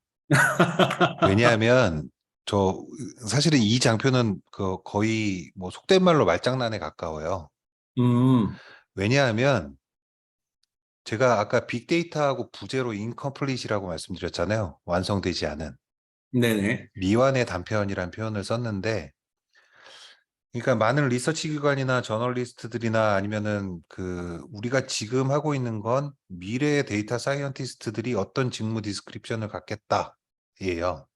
음, 데이터 어널리시스하고 데이터 엔지니어를 이렇게 그러니까 예를 들어서 지금 대표님께서 하신 질문을 제가 그냥 무조건 답변해야 된다라는 입장으로 이렇게 말씀드릴 수도 있어요. 어널리시스트는 뭐 통계 분석부터 해. 여기 보시면 저기 밑에 스킬셋 보면 엑셀, 마이크로소프트 엑셀 나오잖아요. 네네. 저거부터 시작해. 데이터 엔지니어는 SQL부터 시작해. 라고 하기 어려워요. 음, 아시겠지만 내가 현재 DB부터 하겠다. 아니면 내가 지금 현업에서 BIT 전공인데 엑셀부터 하겠다. 아니면 뭐 예를 들어서 뭐 커머스 많이 쓰는 아니면 핀테크에서 많이 쓰는 엑셀은 잘 모르겠고 뭐 타블로 같은 툴부터 쓰겠다. 이 경로가 너무너무 달라요. 그렇죠? 근데 우리가 무엇을 공부해야 되고 무엇을 단련해야 된다가 저는 사실은 이 내용의 중요한 사실은 뭐죠? 그러니까 나는 이제 데이터 사이언티스트가 될래.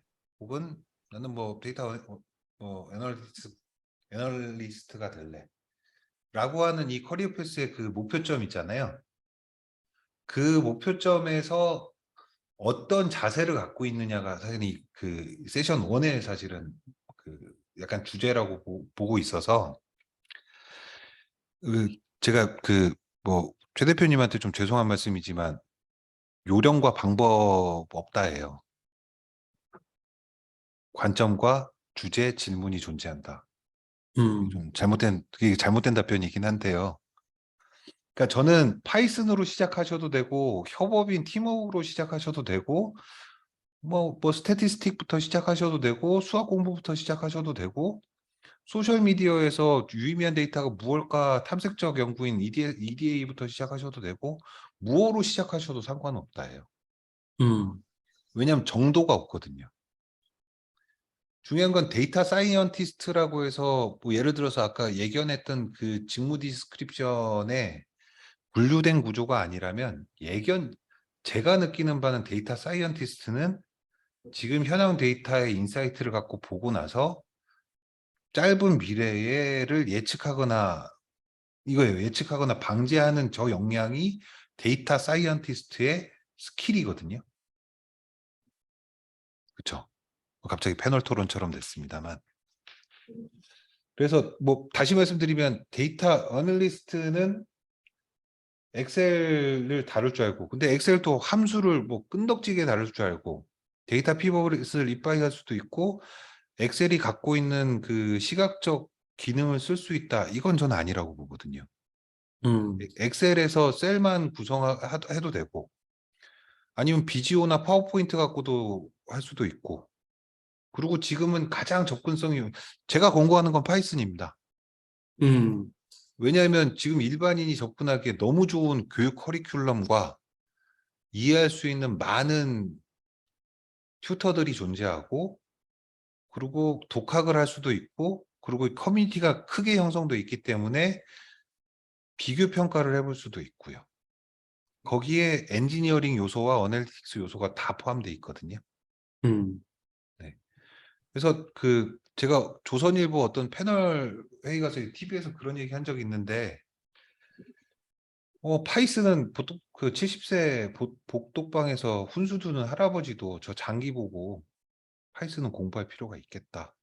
그 음, 정도로 장벽이 낮다입니다. 네.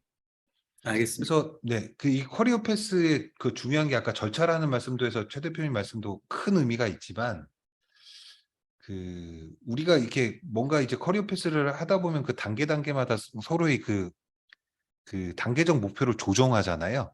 음, 그 관점에서는 그냥 제가 이제 그 기대하는 그 강의 주제와 맞을지 모르겠지만 그래서 관점 디자인이 제일 중요하다라는 판단에서 지금 말씀을 좀 드리는 거예요.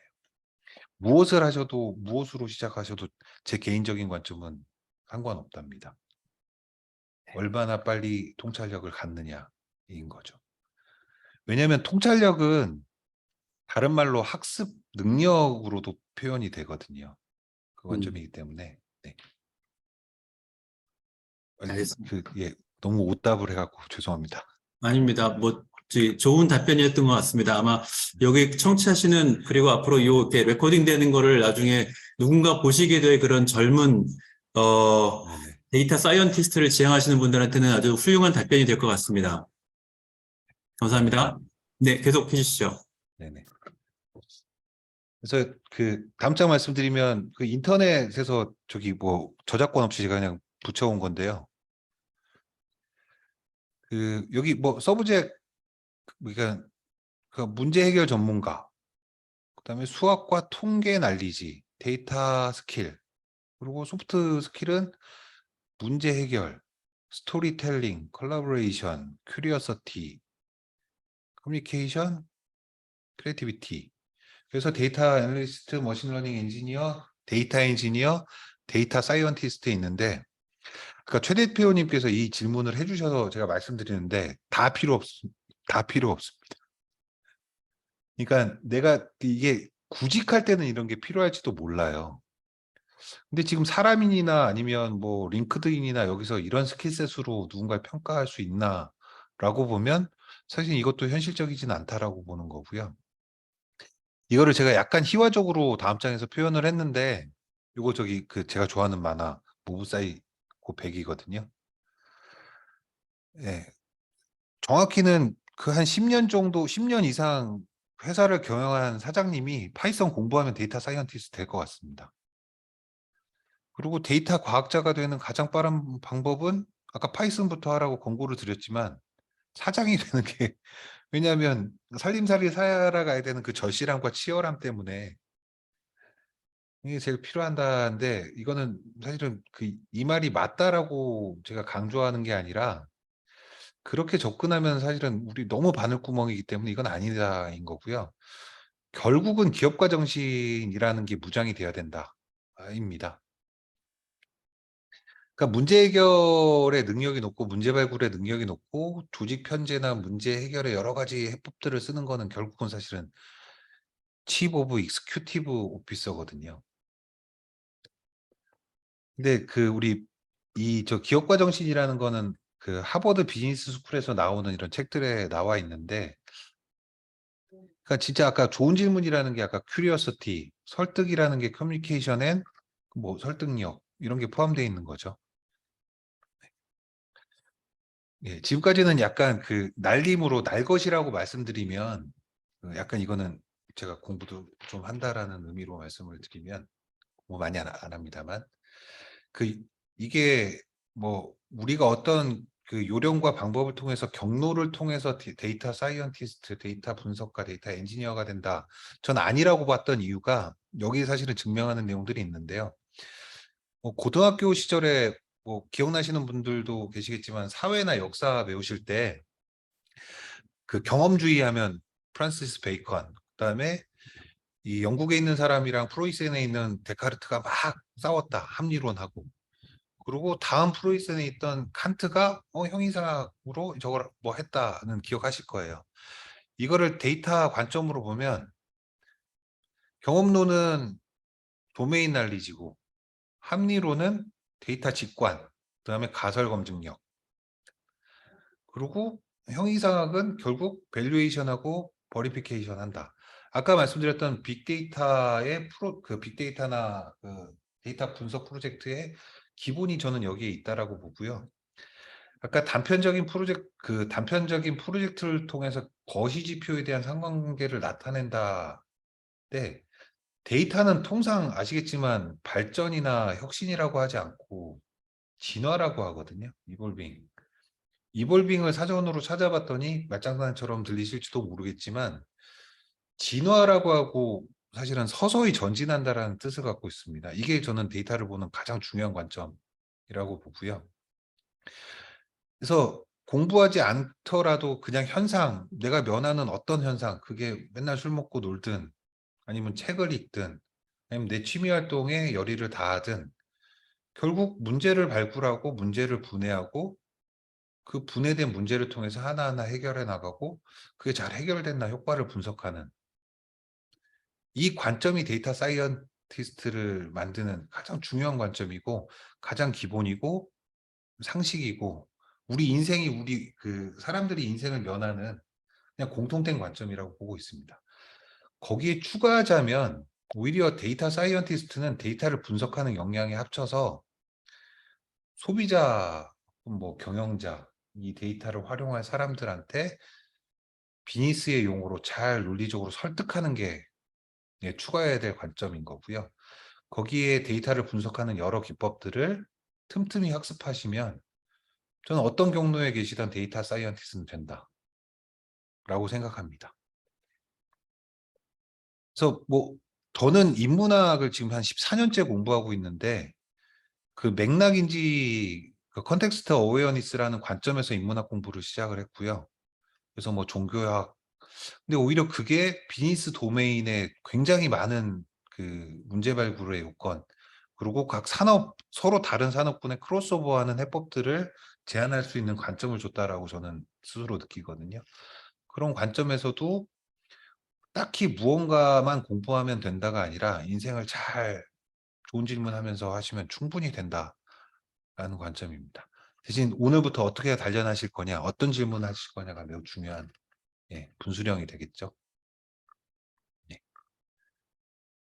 기본이자면 그 데이터 사이언티스트가 되는 게 아까 제가 이 스킬셋을 틈틈이 말씀을 드렸는데 그러니까 시간과 품질의 문제라고 봤을 때 시간 관리 능력, 피드백 능력 매우 중요하고요. 데이터 사이언티스트가 정말 중요한 게 피드백 능력입니다. 우리가 끝까지 지속적으로 천천히 이어가려면 데이터의 가치를 단계별로 계속 증명하고 그 근거를 대면서 그 기회를 정말 끊이지 않게 줘야 되는 상황에서는 피드백 능력이 되게 중요하고 구조하자면 컨설팅 저는 이제 그 뭐 IT 컨설팅이든 경영 컨설팅이든 전략 컨설팅이든 컨설팅의 90%는 분류 체계라고 보는데 그 분류 체계도 결국은 우린 데이터나 정보를 다루고 있었던 거죠. 그런 관점에서 분류와 기준 정보를 잡는 이 역량은 조금 인위적으로 단련할 필요가 있고 변화를 보고 변화를 관리하는 능력, 그다음에 표현 능력. 이게 제가 봤더니 아까 말씀드렸던 하버드 비즈니스 스쿨 요거 저 쓴 게 절판돼서 제가 이렇게 놓은 거고요.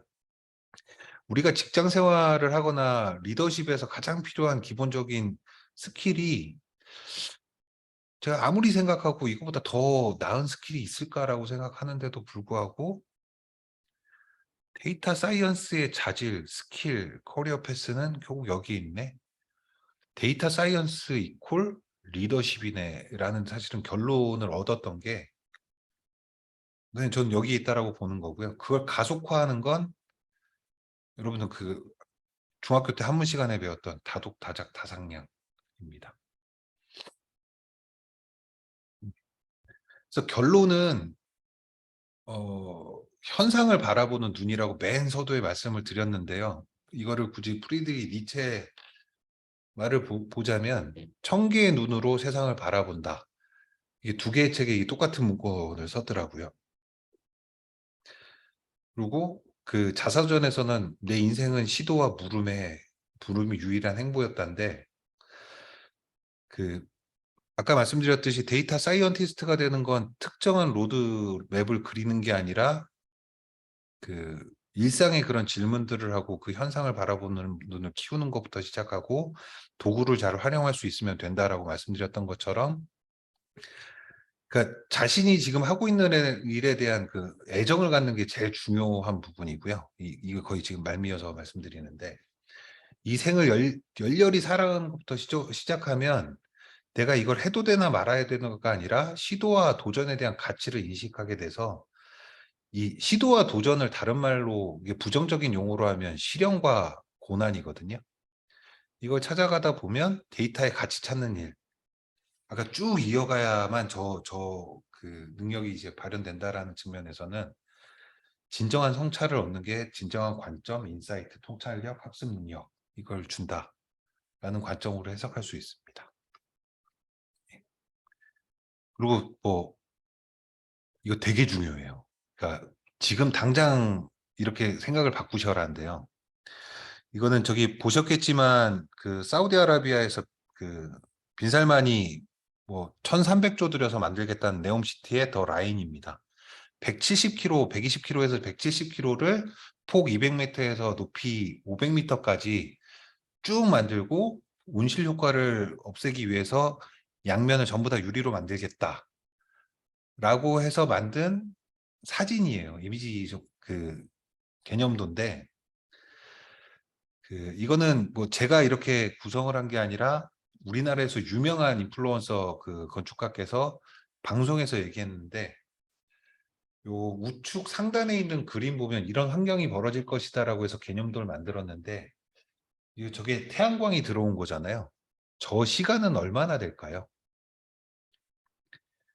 이게 공학에서 그 계산을 했더니 15분 정도 일어나고 나머지는 전부 다 이제 암실 효과가 일어난다고 합니다. 이거를 이제 데이터를 바라보는 게 정적으로 바라보느냐, 그러니까 명사적으로 바라보느냐인데 데이터를 현상으로 볼 것이냐 아니면 이 트렌드로 볼 것이냐 이게 사실은 제일 먼저 관점을 바꿔야 되는 지금 당장 이 순간에도 바꿀 수 있는 부분이라고 봅니다. 그래서 과학적 도식 중에 그 이거는 이제 과학에서 쓰는 어떤 그 자주 쓰는 이미지인데요. 동사형의 관점으로 보는 게 가장 중요합니다. 그러니까 여러분들이 꼭 지금 내가 누군가 준 데이터가 아니라 정보를 볼 때, 그러니까 정보라는 거는 그냥 우리 그 오감의 정보로 받아들이는 모든 게 되겠죠. 정보를 볼 때 이게 뭐죠? 그 시간, 그러니까 현재라는 관점에서 과거에 이력하고 미래를 예측하는 게 때 여러 변수가 있다. 그래서 나는 지금 당장 현재라는 옵저베이션 역할을 하고 있다. 이 관점이 되게 중요합니다. 그래서 데이터를 바라보는 그 첫걸음은 이 모든 현상을 시간축에 놓고 보려고 하는 이 노력이에요. 그래서 그렇게 보면 추세, 트렌드가 보이고 단적인 변이 역할들이 보이고 변동성의 불규칙 또는 규칙성들을 보게 됩니다. 이게 아까 말씀드린 데이터를 예측하거나 아니면 데이터를 정제하는 데 매우 중요한 문이고 저는 이 정도, 이 이상도 아니고 이 정도만 이해해서 데이터를 그렇게 보겠다. 지금 내 앞에 있는 정적 데이터를 다른 변이로 보겠다라는 질문으로 데이터를 수집하는 관점만 있어도 눈은 크게 한꺼풀 트인다고 생각을 합니다. 그 지금까지 말씀드렸던 거를 쭉 바꿔보면 네, 1,000개의 눈을 가지는 방법은 결국은 1,000개의 눈이라는 건 다른 사람의 작은 눈으로 보지 못하는 것이잖아요. 그걸 앞서 말씀드렸던 인공지능이나 빅데이터의 기본적 구성 요소, 끊임없이 좋은 질문은 좋은 가설을 세우고 거기서 이제 단계별 성과, 그게 실패든 성공이든 좋은 깨달음을 하고 계속 실행해보는 그 환경을 만들고 그게 결국 데이터 사이언티스트로 갈 수 있는 가장 빠른 길이고 가장 높은 능력을 만들어줄 길이고요. 그래서 맨 서두에 말씀드렸던 부와 권력을 독점하는 사람들이 가진 정보란 무엇일까? 답은 말씀드렸듯이 맥락을 보는 눈, 관점입니다. 예. 결국 그게 단편적으로 정의되지 않는 일반인이 보지 않는 정보를 어떤 식으로 정의하고 가치를 만들까에 여러분들의 능력이 되는 거고요. 이거를 그냥 저 유식한 얘기로 아포리즘이라고 하거든요. 뭐 예를 들어 소크라테스가 너 자신을 알라.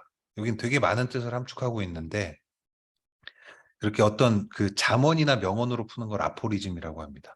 좋은 질문을 많이 하시는 분들이 이렇게 어떤 특정 문장으로 자기가 깨달은 바를 표현하려고 노력하시는 분들이라 이런 아포리즘으로 내가 뭐 글을 쓰든 아니면 어떤 워딩을 할 때 요런 명제들을 한번 만들어 볼까 하는 것도 이 관점을 단련하는 데 되게 좋은 도구 중에 하나라고 제안드립니다.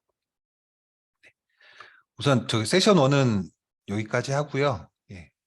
좀 쉬었다가 세션 2 이제 통계나 이런 부분에 대해서 제가 갖고 있는 조그마한 지식을 좀 전달을 드리겠습니다.